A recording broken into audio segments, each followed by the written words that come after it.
Om Swastiastu. Baik, kami di sini dari kelompok 4 mata kuliah strategi pembelajaran akan membahas materi yaitu mengenai model pembelajaran berbasis masalah. Sebelum beranjak ke materi, saya akan memperkenalkan anggota dari kelompok 4. Yang pertama itu ada Tu Ayurini Puspitasari dengan NIM 2113011032 dari kelas 3A Pendidikan Matematika.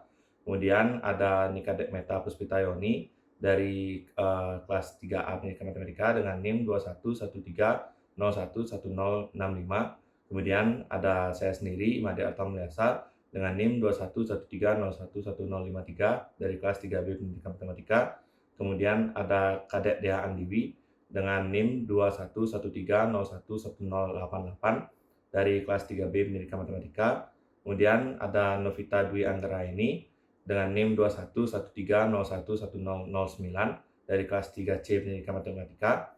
Kemudian ada Nisa Ayukaini dengan NIM 2113011056 dari kelas 3C Pendidikan Matematika. Dan yang terakhir itu ada Gede Doni Artadana dengan NIM 2113011050 dari kelas 3D Pendidikan Matematika. Kemudian adapun materi yang akan dibahas pada video kali ini, yang pertama itu kajian filosofis yang berisikan teori belajar bermakna dari Ausubel.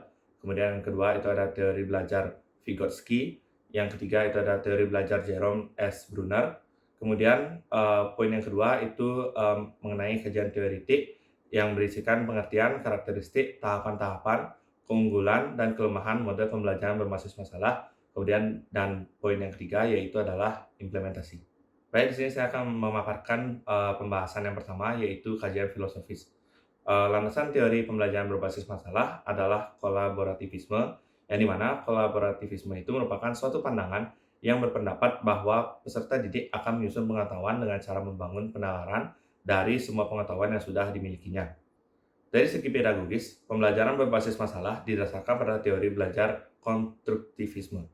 Adapun beberapa teori belajar yang melandasi penggunaan model pembelajaran berbasis masalah.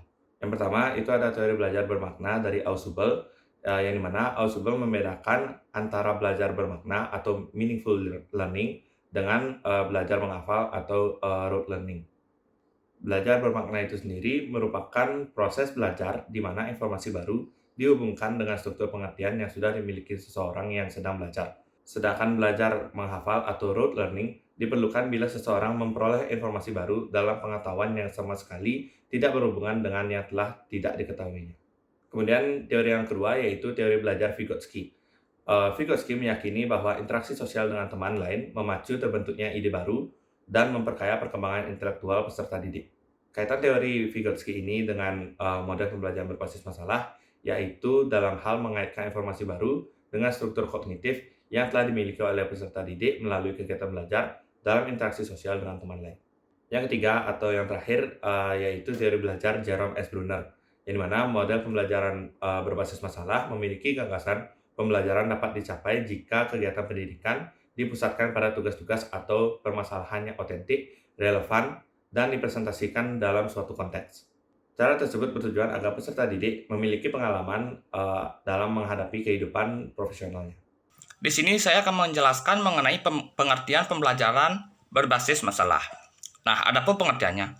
Pembelajaran berbasis masalah atau problem-based learning adalah suatu pendekatan untuk membelajarkan siswa untuk mengembangkan keterampilan berpikir dan keterampilan memecahkan masalah. Adapun pengertian tersebut yang dikemukakan oleh para ahli yaitu antara lain Jodion Siburian yang mengemukakan pengertian pembelajaran yaitu merupakan salah satu model pembelajaran yang berasosiasi dengan pembelajaran kontekstual.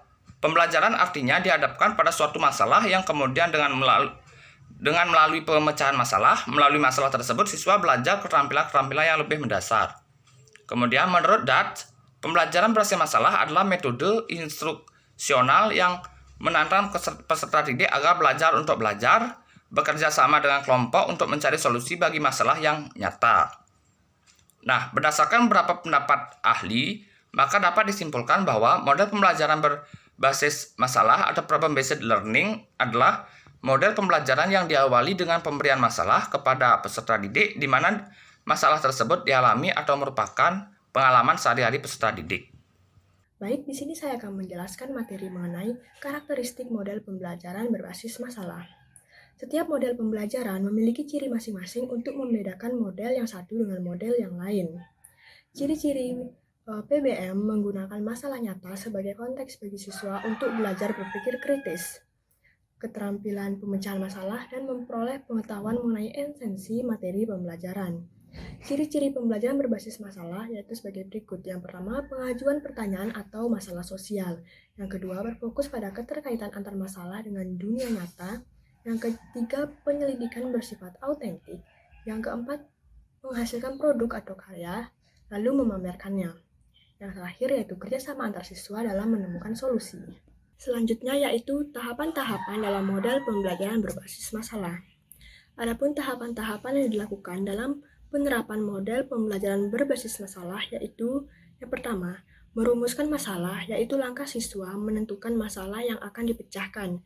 Yang kedua, menganalisis masalah yaitu langkah siswa meninjau masalah secara kritis dari berbagai sudut pandang. Yang ketiga, merumuskan hipotesis yaitu langkah siswa merumuskan berbagai kemungkinan pemecahan sesuai dengan pengetahuan yang dimilikinya. Yang keempat, mengumpulkan data yaitu langkah siswa mencari dan menggambarkan informasi yang diperlukan untuk pemecahan masalah. Yang kelima, pengujian hipotesis, yaitu langkah siswa mengambil atau merumuskan kesimpulan sesuai dengan penerimaan dan penolakan hipotesis yang diajukan.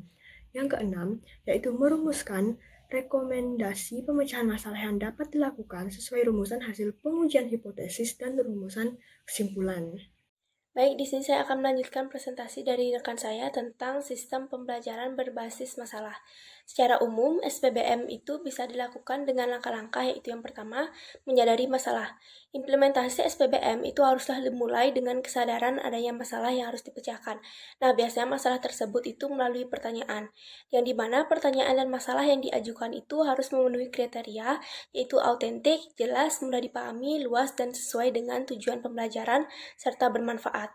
Yang kedua itu ada merumuskan masalah. Dalam langkah ini diharapkan dapat menentukan prioritas masalah dan siswa dapat memanfaatkan pengetahuannya untuk mengkaji, memerinci, dan menganalisis masalah sehingga pada akhirnya muncul rumusan masalah yang jelas, spesifik, dan dapat dipecahkan. Yang ketiga itu ada merumuskan hipotesis. Dalam hal ini, rumusan hipotesis itu juga merupakan langkah yang sangat penting dan tidak boleh ditinggalkan, yaitu sebagai proses berpikir ilmiah yang merupakan perpaduan dari berpikir deduktif dan induktif. Kemudian yang keempat ada mengumpulkan data. Menentukan cara menyelesaikan masalah sesuai dengan hipotesis yang diajukan, itu haruslah diajukan sesuai dengan data yang ada. Kemampuan yang diharapkan pada tahap ini itu adalah kecakapan siswa untuk mengumpulkan dan memilah data, kemudian memetakan dan menyajikan dalam berbagai tampilan sehingga mudah untuk dipahami. Kemudian tahap yang kelima itu menguji hipotesis. Nah, dalam tahapan ini siswa diharapkan kecakapan menelaah data dan sekaligus membahasnya untuk melihat hubungannya dengan masalah yang dikaji. Nah, di samping itu diharapkan siswa dapat mengambil keputusan dan mengambil kesimpulan. Kemudian yang keenam yaitu menentukan pilihan. Penyelesaian kemampuan yang diharapkan dari tahapan ini adalah kecakapan memilih alternatif penyelesaian yang memungkinkan dapat dilakukan, termasuk memperhitungkan akibat yang terjadi pada pilihannya. Selain langkah-langkah yang sudah saya jelaskan tadi, sebagai suatu strategi pembelajaran, SPBM memiliki beberapa keunggulan. Di antaranya, pemecahan masalah atau problem solving, yaitu merupakan teknik yang cukup bagus untuk memahami isi pelajaran. Dan juga dapat menantang kemampuan siswa serta memberikan kepuasan untuk menemukan pengetahuan baru bagi siswa. Dapat meningkatkan aktivitas pembelajaran siswa, dapat mengembangkan kemampuan siswa untuk berpikir kritis dan mengembangkan kemampuan mereka untuk menyesuaikan dengan pengetahuan baru. Kemudian dapat mengembangkan minat siswa untuk secara terus-menerus belajar, sekalipun belajar pada pendidikan formal yang telah berakhir. Selain memiliki keunggulan, SPBM juga memiliki kelemahan, yaitu yang pertama, manakala siswa tidak memiliki minat atau tidak memiliki kepercayaan mengenai pembelajaran yang sulit untuk dipecahkan, maka siswa akan merasa enggan untuk mencoba. Kemudian yang kedua, keberhasilan strategi pembelajaran melalui problem solving itu membutuhkan cukup waktu untuk persiapan. Dan yang ketiga, tanpa pemahaman mengapa siswa harus berusaha dalam memecahkan masalah, maka siswa tidak akan belajar mengenai masalah yang mereka hadapi. Seperti pembelajaran yang sulit, seharusnya itu bisa dicoba dan lebih dipelajari. Sekian materi yang dapat saya sampaikan. Mohon maaf apabila terdapat kesalahan kata. Terima kasih. Di sini saya akan melanjutkan pembahasan materi terkait dengan implementasi model pembelajaran berbasis masalah. Pembelajaran berbasis masalah merupakan sebuah pendekatan pembelajaran yang menyajikan masalah kontekstual sehingga merangsang peserta didik untuk belajar. Dalam kelas yang menerapkan pembelajaran berbasis masalah, peserta didik belajar dalam tim untuk memecahkan masalah dunia nyata atau real world. Pembelajaran berbasis masalah merupakan suatu metode pembelajaran yang menantang peserta didik untuk belajar bagaimana belajar, bekerja secara berkelompok untuk mencari solusi dari permasalahan dunia nyata. Masalah yang diberikan ini digunakan untuk mengikat peserta didik dalam rasa ingin tahu pada pembelajaran yang dimaksud. Adapun tahapan-tahapan pengimplementasian pembelajaran berbasis masalah di lingkungan pendidikan. Implementasi pembelajaran berbasis masalah atau PMB di lingkungan pendidikan mengandung beberapa tahap kegiatan di dalam kelas yang harus dilaksanakan oleh guru. Adapun 5 tahapan-tahapan implementasi PMB di lingkungan pendidikan, yaitu yang pertama ada mengidentifikasi masalah yang akan diselidiki, di mana pengimplementasiannya yaitu siswa dibagi dalam kelompok-kelompok kecil yang terdiri dari sekitar 5 orang. Kemudian siswa membaca masalah atau isu dari artikel atau koran yang berhubungan dengan materi atau konsep yang diberikan oleh guru. Di sini siswa berdiskusi atau bertukar pendapat. Siswa secara individu membangun pemikiran mereka berdasarkan masalah yang mereka temui. Mereka secara individu menuliskan ide atau pertanyaan, kemudian siswa bersama dengan anggota kelompoknya merumuskan masalah dan menghasilkan pernyataan tentang masalah tersebut. Yang kedua yaitu mengeksplorasi ruang lingkup permasalahan. Siswa merancang tugas proyeknya berdasarkan dengan identifikasi masalah dan guru membantu mengorganisasikan pembelajaran dengan memfokuskan pada 3 pertanyaan yang digunakan untuk memahami yang perlu diketahui atau need to know. Pertanyaan tersebut adalah, pertama, apa yang kamu ketahui atau what do you know? Yang kedua yaitu apa yang kamu butuhkan untuk diketahui atau what do you need to know? Yang ketiga yaitu bagaimana kamu dapat mengetahui apa yang perlu kamu ketahui atau how can you find out what you need to know. Setiap kelompok menuliskan ide dan pertanyaan di LKS-nya. Lalu siswa mengidentifikasi sumber yang mereka gunakan dan tipe tugas yang mereka gunakan untuk menyelesaikan masalahnya. Lalu yang ketiga yaitu mengiring siswa untuk melakukan penyelidikan masalah, di mana siswa mengumpulkan data untuk menjawab pertanyaan. Di sini siswa dapat menggunakan berbagai sumber untuk menjawab pertanyaan yang berhubungan dengan risetnya seperti perpustakaan, survei, wawancara, internet, dan penyelidikan di laboratorium. Lalu tahapan yang keempat yaitu menggabungkan informasi yang diperoleh. Di sini siswa melaporkan apa yang telah mereka lakukan, melengkapi lembar kerja need to know, dan merencanakan untuk tugas-tugas berikutnya. Masing-masing kelompok menyiapkan buku catatan yang kecil yang digunakan untuk memantau kemajuan dari penyelidikan mereka. Para siswa merekam semua pertanyaan yang mereka pikirkan dan apa yang mereka telah pelajari pada masing-masing langkah proyek. Pada setiap akhir diskusi dan penyelidikan, kelompok-kelompok tersebut mengisi lembar Learning Logs and Project Task Allocation, di mana mereka mendokumentasikan apa yang telah mereka temukan dan konsep ilmu pengetahuan yang dipelajari. Mereka juga akan merencanakan untuk penyelidikan mereka selanjutnya. Ini akan membantu mereka untuk meninjau ulang dan untuk memperkuat informasi yang dikumpulkan. Lalu tahapan yang terakhir yaitu mempresentasikan penemuan, evaluasi guru, dan self-reflection. Masing-masing kelompok diberikan waktu untuk mempresentasikan selama 10 menit tentang topik proyek yang mereka pelajari. Presentasi juga diikuti dengan sesi tanya jawab dan semua presentasi direkam dengan video tape. Semua kelompok menggunakan model penyampaian berbasis teknologi multimedia. Pada siswa juga menyerahkan file proyek kelompok yang didokumentasikan untuk penemuan kelompok dan rincian proses inquiry. Kemudian, guru akan mengevaluasi kelompok berdasarkan pada kriteria yang dikaitkan antara proses dan produk dari pekerjaan proyek termasuk presentasi kelompok. Evaluasi yang dikembangkan dalam mengatur kemampuan siswa dalam memecahkan masalah ini adalah dalam bentuk evaluasi kinerja siswa secara kelompok, kemudian dilengkapi dengan evaluasi individu yang dalam bentuk objektif. Baik, terima kasih atas waktu dan kesempatan yang telah diberikan kepada saya. Di sini saya akan melanjutkan pemaparan materi dari rekan saya. Untuk poin selanjutnya yaitu mengenai sintak model pembelajaran problem based learning. Dalam membahas problem based learning, ada 5 fase yang akan kita bahas di sini. Langsung saja untuk fase yang pertama, yaitu fase mengorientasikan siswa pada masalah. Di mana pada tahapan ini, dalam penggunaan problem based learning, tahapan ini sangat penting di mana guru harus menjelaskan dengan rinci apa yang harus dilakukan oleh siswa dan juga apa yang harus dilakukan oleh guru untuk menjelaskan materi dengan baik kepada siswa dan membantu siswa untuk menyelesaikan masalah atau permasalahan yang diberikan sebagai bahan pembelajaran. Yang kedua yaitu fase yang kedua yaitu mengorganisasikan siswa untuk belajar.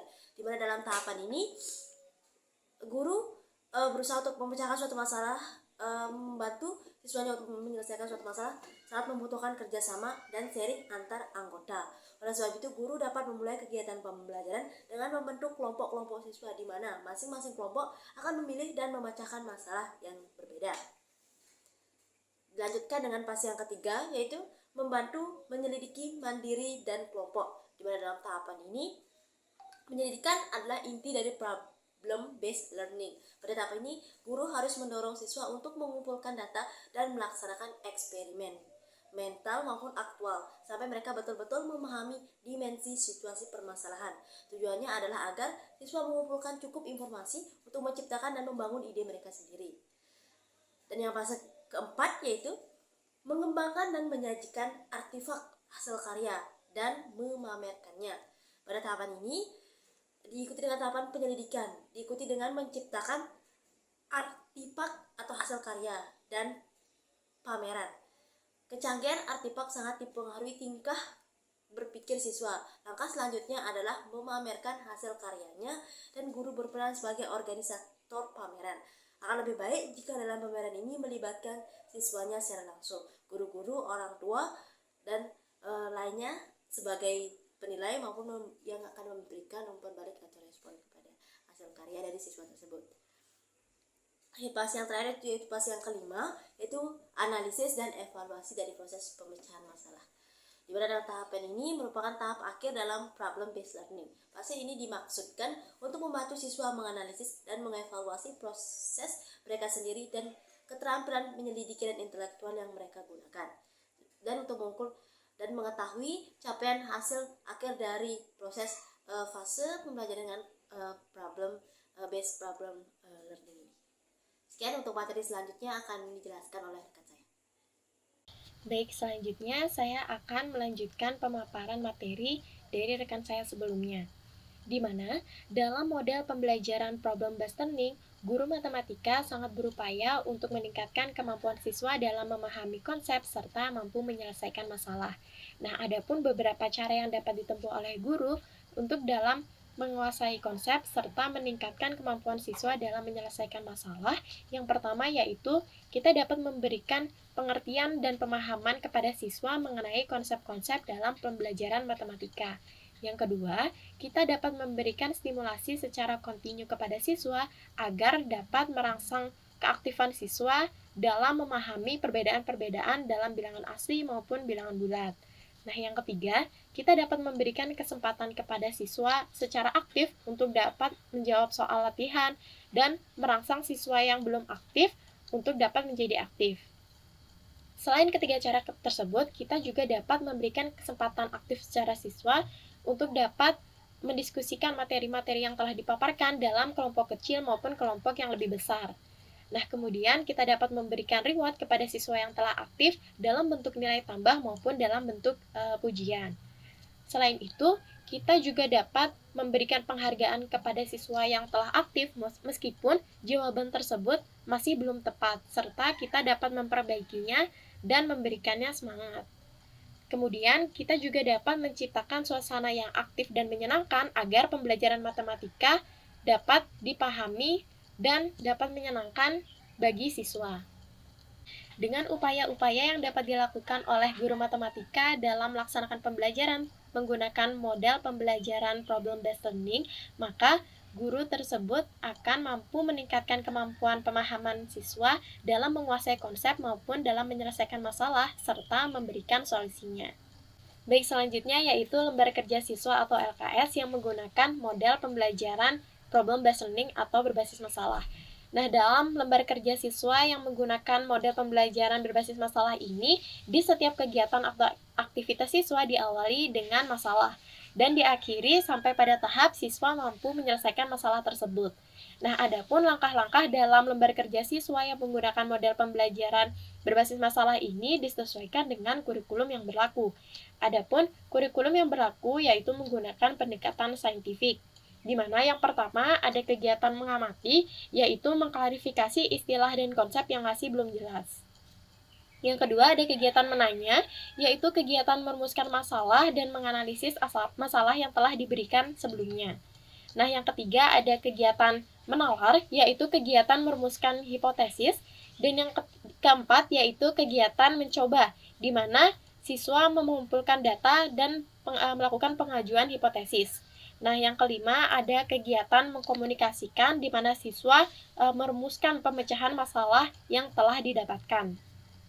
Adapun unsur-unsur lembar kerja siswa yang menggunakan model pembelajaran berbasis masalah atau problem based learning ini secara khusus memuat yang pertama ada judul, yang kedua kompetensi dasar yang dicapai, yang ketiga waktu penyelesaian, yang keempat peralatan dan bahan yang dibutuhkan untuk menyelesaikan masalah tersebut, yang kelima informasi singkat, yang keenam yaitu langkah kerja, yang ketujuh tugas yang harus dilakukan, dan yang kedelapan laporan yang harus dikerjakan. Baik, sekian presentasi yang dapat disampaikan oleh kelompok 4. Kami mohon maaf apabila terdapat kesalahan kata. Sekian, terima kasih.